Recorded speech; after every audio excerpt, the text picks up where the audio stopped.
ఓం నమ శివాయ. ఆ శివయ్య దయ వల్ల మనందరం ఆరోగ్యంగా ఇంకా ఆనందంగా ఉండాలని మనస్ఫూర్తిగా కోరుకుంటూ ఈరోజైతే ఒక మంచి వీడియోతో మేము ముందుకు వచ్చేసాను. ఈరోజు కాలభైరవ అష్టమి అండి. కార్తీక మాసంలోని అష్టమి రోజు ప్రత్యేకంగా కాలభైరవ స్వామికి కూష్మాండ దీపాన్ని వెలిగించుకుంటారు. కూష్మాండ దీపాన్ని కాలభైరవ స్వామికి వెలిగిస్తే చాలా మంచిదండి. మనకి ఎలాంటి నెగిటివ్ ఎనర్జీ మన మీద ఉన్నా కూడా పోతుంది.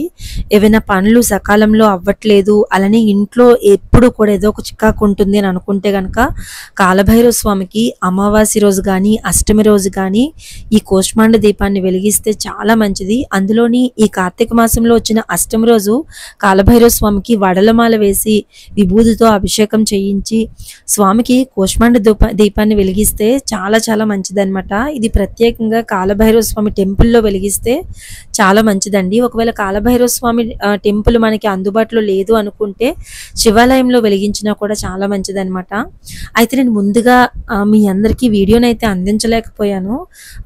కాశీ నుంచి రావడం వెంటనే నాకు కొన్ని ఫ్యామిలీ వర్క్స్ ఉండడం వల్ల నేను వీడియోనైతే అందించలేకపోయాను. అయితే అప్పటికి నాకు కొన్ని మెసేజెస్ అయితే వస్తున్నాయి అనమాట. ఈ రోజు ఈ దీపాన్ని వెలిగించలేకపోయినాక మళ్ళీ ఎప్పుడు వెలిగిస్తే ఈ దీపం మంచిది అని అన్నారు.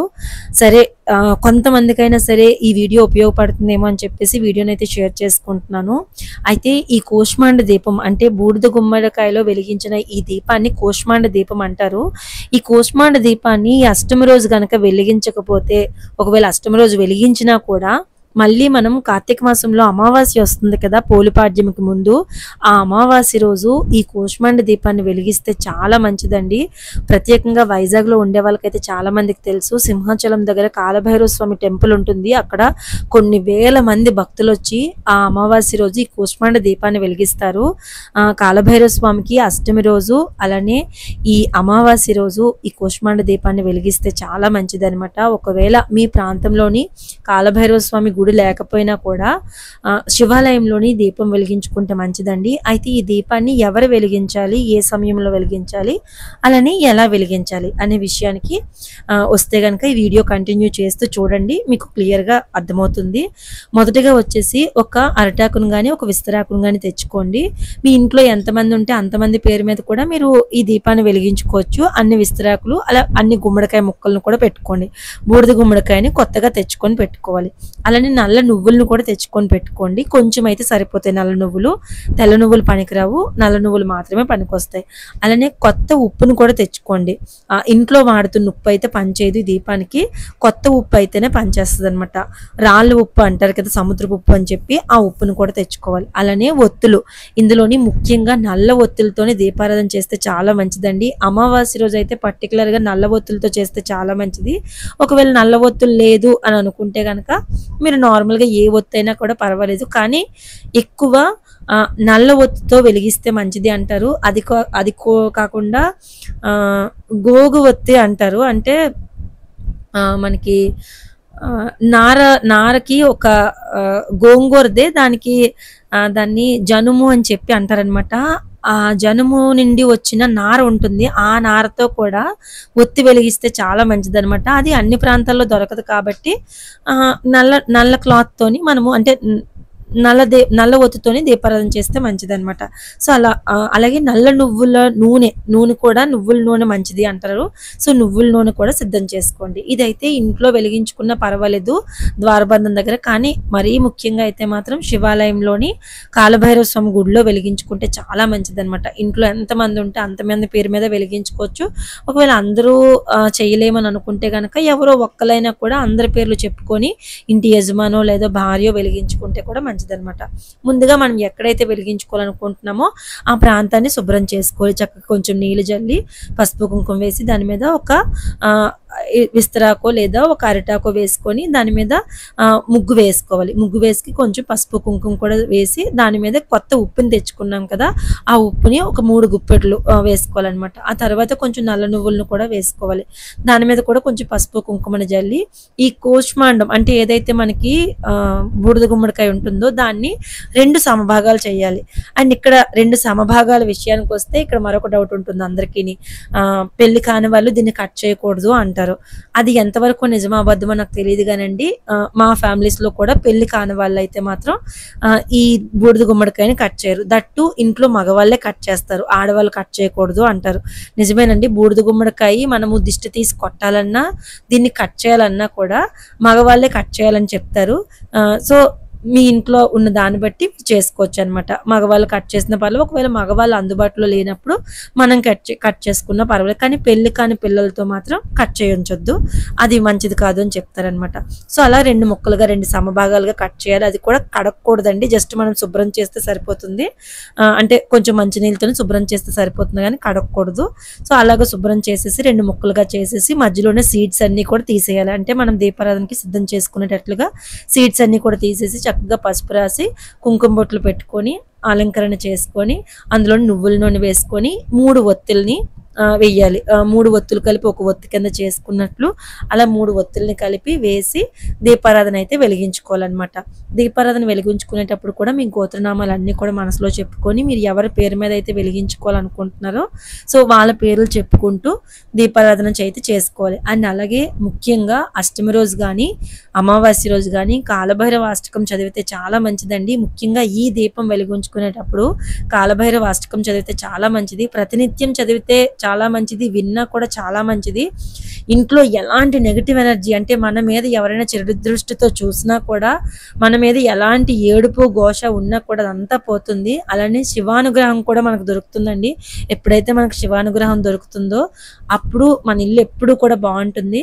ముఖ్యంగా పిల్లలు ఎవరైతే కొంచెం వాళ్ళు లైఫ్లో సెటిల్ అవ్వాలని అనుకున్నా వాళ్ళు మంచి దారిలోకి వెళ్ళాలి అనుకున్నా కూడా వాళ్ళ పేరు మీద వెలిగిస్తే చాలా మంచిది. అండ్ అలాగే ఇంటి యజమాని పేరు మీద కూడా వెలిగిస్తే మంచిది. ఎందుకంటే వాళ్ళు బాగుంటే మనం బాగుంటాం కాబట్టి ఇంటి యజమాని పేరు మీద కూడా వెలిగిస్తే చాలా మంచిది అనమాట. అండ్ మాకు కాలభైరవ అష్టకం రాదు, మేము చదవలేము అనుకుంటే అట్లీస్ట్ ఫోన్లో పెట్టుకొని వినండి, లేదా ఎవరైనా చదివితే వినండి, లేదా ఓం నమః శివాయ అనుకుంటూ కూడా చక్కగా దీన్ని అయితే వెలిగించుకోండి. గుడిలో చేశారనుకోండి వాళ్ళు అన్ని శుభ్రం చేస్తారు, పర్వాలేదు. అలాగే అంటే శివాలయంలో చేసిన కాలభైరవ స్వామి గుడిలో చేసినా కూడా వాళ్ళు శుభ్రం చేస్తారు, పర్వాలేదు. కానీ చేసే ప్లేస్లో మాత్రం ఉప్పుని కిందన వేసేకండి. నేల మీద వేసి మాత్రం మీరు పూజ చేస్తే మంచిది కాదండి. అలా ఆకు మీద వేసి పూజ చేస్తేనే మంచిదండి. దీపారాధన చేస్తేనే మంచిది అనమాట. ఒకవేళ ఇంట్లో చేస్తున్నారు ద్వారబంధం దగ్గర అటు ఇటు వెలిగించుకుంటారు కదా, అంటే దేవుడి గది దగ్గర వెలిగించేసి ద్వారబంధం దగ్గర అటు ఇటు పెట్టుకోవాలి. ఇంట్లో చేస్తున్నారని అనుకుంటే కనుక దీపారాధన అంతా అయిపోయిన తర్వాత ఉప్పుని వాటర్లో డైల్యూట్ చేసేసేయండి. ఎక్కడ పడితే అక్కడ పడేసేకండి. అంటే వాటర్లో మిక్స్ చేసేసి ఎవరు తొక్కని ప్లేస్లో వేయండి. లేదా మీకు కొబ్బరి చెట్టు ఏదైనా ఉందనుకోండి, కొబ్బరి చెట్టుకి ఉప్పు వేయండి. కొబ్బరి చెట్టుకి మాత్రమే ఉప్పు అనేది వేస్తారు, మిగిలిన ఏ చెట్లకు వేసినా కూడా మొక్కలు అనేవి చచ్చిపోతాయి కాబట్టి సో కొబ్బరి చెట్టుకి ఉప్పు వేయండి. లేదా డైల్యూట్ చేసేసి సింక్లో అయినా వేసేయండి, ఎవరు తొక్కకుండా ఉండేటట్లుగా వేసేయండి. అలానే ఈ దీపం కూడా ఏదైతే ఉంటుందో అంటే బూడిద గుమ్మడికాయ కూడా ఏదైతే ఉంటుందో దాన్ని తీసేసి చిన్న చిన్న ముక్కల కింద చేసేసి ఎవరు తొక్కని ప్లేస్లో వేసేయండి.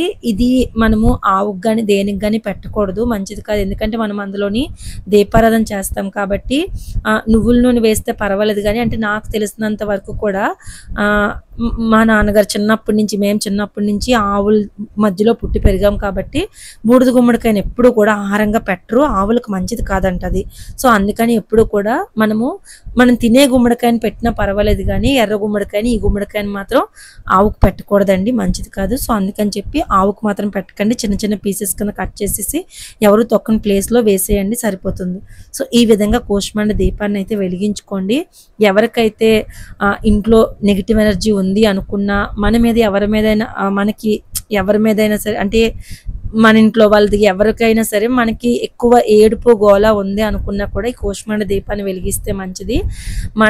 మనకు ఒక రక్షగా ఉండాలి అనుకున్నా కూడా ఎక్కడికి వెళ్ళినా మనకి కాలభైరవ స్వామి శివయ్య రక్షగా ఉండాలి, ఎలాంటి ప్రమాదాలు జరగకుండా ఉండాలి, మనకి ఇంట్లో అన్ని విధాలుగా బాగుండాలి అనుకున్నా కూడా ఈ కూష్మాండ దీపాన్ని వెలిగించుకోవచ్చు. ఎవరైనా వెలిగించుకోవచ్చు, చిన్నపిల్లల నుంచి పెద్దవాళ్ళ వరకు ఎవరైనా వెలిగించుకోవచ్చు, ఎవరి పేరు మీద అయినా కూడా వెలిగించుకోవచ్చు.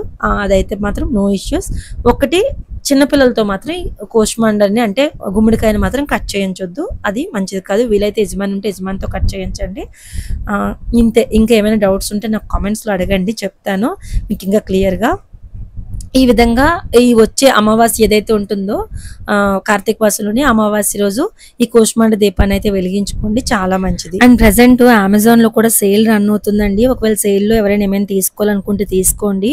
7th నుండి 11th వరకు UBH సేల్ అనేది ఉంది. ఇందులో మనకి 40% వరకు ఆఫర్స్ ఉన్నాయి, ప్లస్ 5% ఎక్స్ట్రా డిస్కౌంట్ ఉంది. ప్రైమ్ మెంబర్స్ అయితే 10% క్యాష్ బ్యాక్ కూడా వస్తుంది. మీకు ఏమైనా నచ్చి మీరు తీసుకోవాలనుకుంటే కనుక వీటి యొక్క లింక్స్ అన్ని కూడా కింద డిస్క్రిప్షన్ బాక్స్ లో ఇస్తాను, ఒకసారి చెక్ చేయండి. అండ్ వీటితో పాటు మంచి మంచి బ్రాండ్స్ మీద మంచి డీల్స్ అండ్ డిస్కౌంట్స్ బాగా ఆఫర్స్ కూడా రన్ అవుతున్నాయి కాబట్టి మీరు ఏమైనా తీసుకోవాలనుకుంటే తీసుకోండి.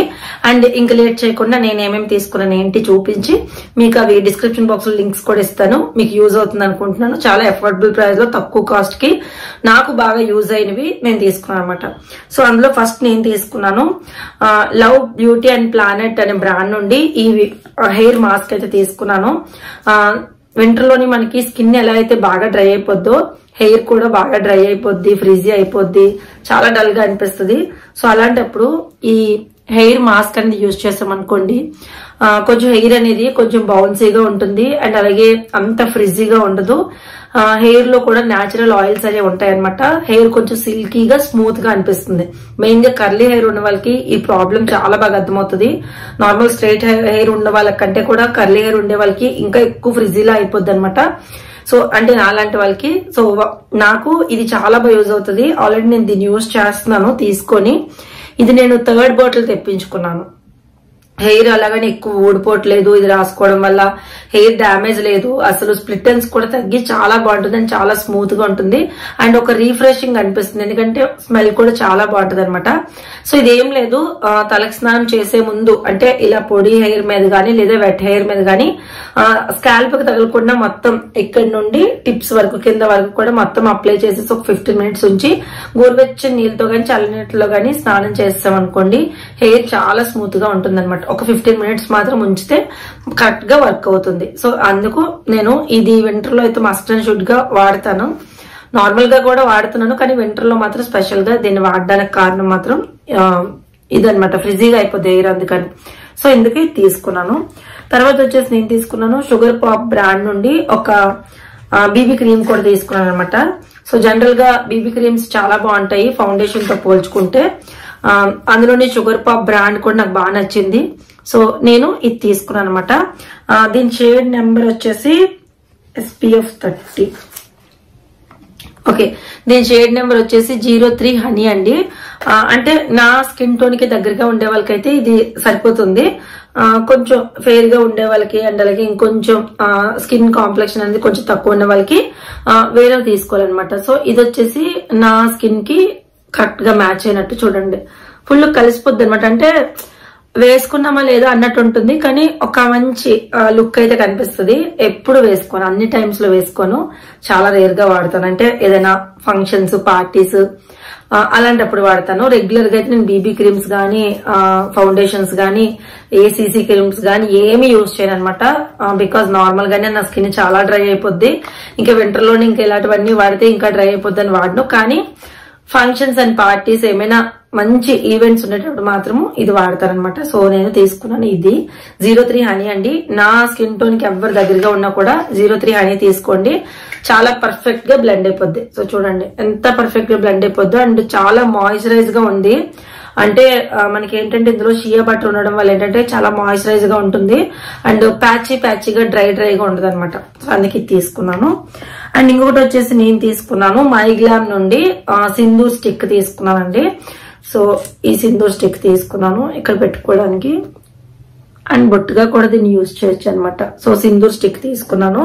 ఇది చాలా మంది అమ్మవారి అలంకరణలకు కూడా ఇప్పుడు ఇది వాడుతున్నారంట బాగా, కానీ నేను ఇక్కడ పెట్టుకోవడానికి అని చెప్పి తీసుకున్నాను. ఇది మైగ్లామ్ బ్రాండ్ నుంచి తీసుకున్నాను. అంటే జనరల్ గా ఏమవుతుందంటే కుంకుమలు ఏ కుంకుమ పెడితే ఆ కుంకుమ పెట్టుకుంటుంటే ఇక్కడ హెయిర్ ఫాల్ చాలా ఎక్కువ అయిపోతుంది. అంటే ఇది మనం రియలైజ్ అయిన టైంకి ఇక్కడ అంతా ఎగిరిపోయింది అనుకోండి, అది వేరే విషయం. బట్ కెమికల్స్ లేనివి కొన్ని ఏమైనా మనం మేనేజ్ చేయగలిగితే కొంచెం ఈ హెయిర్ అయినా ఉంటదేమో అన్నట్లుగా నేను ఇది తీసుకున్నాను. ఇందులో కెమికల్స్ అయితే ఎక్కువ ఉండవు. మైగ్లామ్ బ్రాండ్ కూడా చాలా మంచిది. సో అందుకే తీసుకున్నాను. కుంకుమ పెట్టుకుంటాను రెగ్యులర్, కానీ కొన్ని సార్లు బయటకు వెళ్ళేటప్పుడు కుంకుమ ఏది పడితే అది పెట్టేసుకున్నాం అనుకోండి, ఖచ్చితంగా హెయిర్ ఫాల్ అండ్ అలాగే వైట్ హెయిర్ కూడా చాలా తొందరగా లేడీస్ కి మీకు ఇక్కడి నుంచే స్టార్ట్ అవుతుంది. దానికి కారణం కుంకుమ. నేను మాత్రం ఎక్కువ శాతం కుంకుమనే ప్రిఫర్ చేస్తాను. నాకు కుంకుమ పెట్టుకోవడమే నాకు ఇష్టం అనమాట, ఇలాంటి వాటికంటే కూడా. కానీ అప్పుడప్పుడు ఎప్పుడైనా కొంచెం చెప్తున్నాను కదా, ఇలా ఫంక్షన్స్ పార్టీస్ టైంలో తప్ప నేను దేనికి పెద్దగా ఇలాంటివి యూజ్ చేయను. కానీ నాకు ఇది మాత్రం బాగా నచ్చింది. మెయిన్ గా అలంకరణలకు కూడా చాలా బాగుంటుంది. సో అందుకే ఇది తీసుకున్నాను. అండ్ తర్వాత వచ్చేసి నేను తీసుకున్నాను ఫేసెస్ కెనడా నుంచి ఒక కాజల్ ను కూడా తీసుకున్నాను. నాకు జనరల్ గా కాజల్స్, లిప్స్టిక్స్ అంటే చాలా ఇష్టము. ఎక్కువ నా మేకప్ ఐటమ్స్ లో నేను ఎక్కువ యూజ్ చేసింది అయితే ఈ రెండే అనమాట. సో ఇది నేను తీసుకున్నాను ఫేసెస్ కెనడా నుంచి. ఇది మనకి ప్రోడక్ట్ అయితే ఇలా ఉంటుంది. ఇది పూర్తిగా ఓపెన్ చేస్తే విరిగిపోతుందండి. మొన్న ఒకటి అలాగే బిస్కెట్ అయిపోయింది, అందుకే నేను పూర్తిగా ఓపెన్ చేయడం మానేశాను. కొంచెం కొంచెం ఓపెన్ చేసి చూపిస్తున్నాను. సో మీకు ఇక్కడ చూడండి, ఒక లైన్ ఇస్తాను. బాగుంది, చాలా బాగుంది. ఫేసెస్ కెనడా చాలా బాగుంటుందండి. చూడండి ఎంత పిగ్మెంటెడ్ గా ఉందో. సో చాలా బాగుంటుంది, పెట్టుకుంటే కూడా సూపర్ గా ఉంటది. సో అందుకని చెప్పి ఇది తీసుకున్నాను అనమాట. ఇది అండ్ తర్వాత లాస్ట్ నేను తీసుకున్నాను జస్ట్ హెర్బ్స్ నుండి హెర్బల్ హెన్నా తీసుకున్నానండి. హెర్బల్ హెన్నా పౌడర్ తీసుకున్నాను. ఇంతకు ముందు కూడా నేను దీన్ని యూజ్ చేశాను. నాకు చాలా చాలా బాగా నచ్చింది హెయిర్ కి. సో అందుకే ఇప్పుడు మళ్ళీ తీసుకున్నాను అనమాట. ఇది మనకి 250 grams ఎంతో అనుకుంటానండి. సో ఇలా 2 ప్యాక్స్ వస్తాయి. మంచి నేచురల్ హెన్నా ఎవరైనా వాడాలనుకుంటే కనుక మీరు జస్ట్ హెర్బ్స్ వాళ్ళది యూజ్ చేయండి. హెయిర్ నిజంగా చాలా మంచి రిజల్ట్ ఉంటుంది. హెయిర్ డ్రై అవ్వట్లేదు, డల్ అవ్వట్లేదు, హెయిర్ కూడా లాస్ చాలా వరకు తగ్గుతుంది, హెయిర్ లాంగ్ అవుతుంది. జనరల్ గా తెలియని విషయం ఏంటంటే హెన్నా పెట్టుకుంటే నిజంగా హెయిర్ గ్రోత్ చాలా బాగుంటదండి. అండ్ చాలా మంది అడిగారు, మీరు తిరుపతిలోనే ఆల్మోస్ట్ ఇక్కడ వరకు హెయిర్ కట్ చేయించారు కదా, మళ్ళీ అలా ఇంత హెయిర్ ఎదిగిపోయింది అని చెప్పి అడిగారు. జనరల్ గా నేను పెద్దగా అంటే నాకు మేకప్ సిస్టమ్ ఉండదు, కానీ స్కిన్ కేర్ చాలా ఇష్టము. స్కిన్ కేర్ లో కూడా హెయిర్ కొంచెం నేను ఎక్కువ కేర్ గా ఉంటాను. అంటే హెయిరే కొంచెం ఎక్కువ బాగుంటే కొంచెం మనిషిని చూడడానికి బాగుంటుందేమో అన్నట్టు హెయిర్ కేర్ కి మాత్రం కొంచెం ఇంపార్టెన్స్ ఇస్తానంటే హెయిర్ కి ఎగ్ పెట్టుకోవడం గానీ, ఏదైనా ప్యాక్స్ వేయడం ఇలాంటివన్నీ చేస్తాను. వాటికంటే మించి నాకు హెన్నా అంటే చాలా ఇష్టం అండి. హెన్నా పెట్టుకుని తలస్నానం చేసుకుంటే నాకు ఎంత ఇష్టమో. సో నాకు అన్నిటికంటే చాలా బ్రాండ్స్ వాడానండి. ఆ బ్రాండ్స్ అన్నిటికంటే కూడా జస్ట్ హెర్బ్స్ వల్ల హెన్నా అయితే మాత్రం టూ గుడ్, చాలా బాగా నచ్చింది. సో అందుకే ఇది తీసుకున్నాను. ఏం లేదు, ఇవి కట్ చేసుకుని ఇందులో పౌడర్ వేసేసుకొని చక్కగా మనకి ఎప్పుడు కావాలంటే అప్పుడు హ్యాపీగా బీట్రూట్ గానీ, ఎగ్ గానీ, కర్డ్ గానీ కలుపుకొని ప్యాక్ పెట్టేసుకున్నాం అనుకోండి, హెయిర్ చాలా బాగా గ్రో అవుతుంది. చాలా మందికి తెలియని విషయము. చాలా మంది అనుకుంటారు 30+ తర్వాత హెయిర్ ఎదగదు, 40+ తర్వాత హెయిర్ ఎదగదు అని. అలా ఏం లేదండి. మనం మంచి ఫుడ్ తీసుకుంటూ చిన్న టిప్స్ కనుక పాటించామంటే ఖచ్చితంగా హెయిర్ గానీ, స్కిన్ గానీ మంచి రిజల్ట్ అయితే ఉంటుందన్నమాట. సో నాది హెయిర్ చాలా ఎదిగింది అసలు ఈ మధ్యకాలంలో అయితే. ఇంకా నా కర్లీ హెయిర్ వల్ల ఇలా దగ్గరగా ఉంటుంది, కానీ ఇదే స్ట్రైట్ హెయిర్ అయితే ఇక్కడికి వస్తుందేమో అనిపించింది. సో నేను ఎక్కువ హెన్నా యూజ్ చేస్తాను అనమాట. సో ఇది నేను ఈ మధ్య జస్ట్ హెర్బ్స్ నుండి ఎక్కువ యూజ్ చేసిన హెన్నా అయితే ఇదనమాట.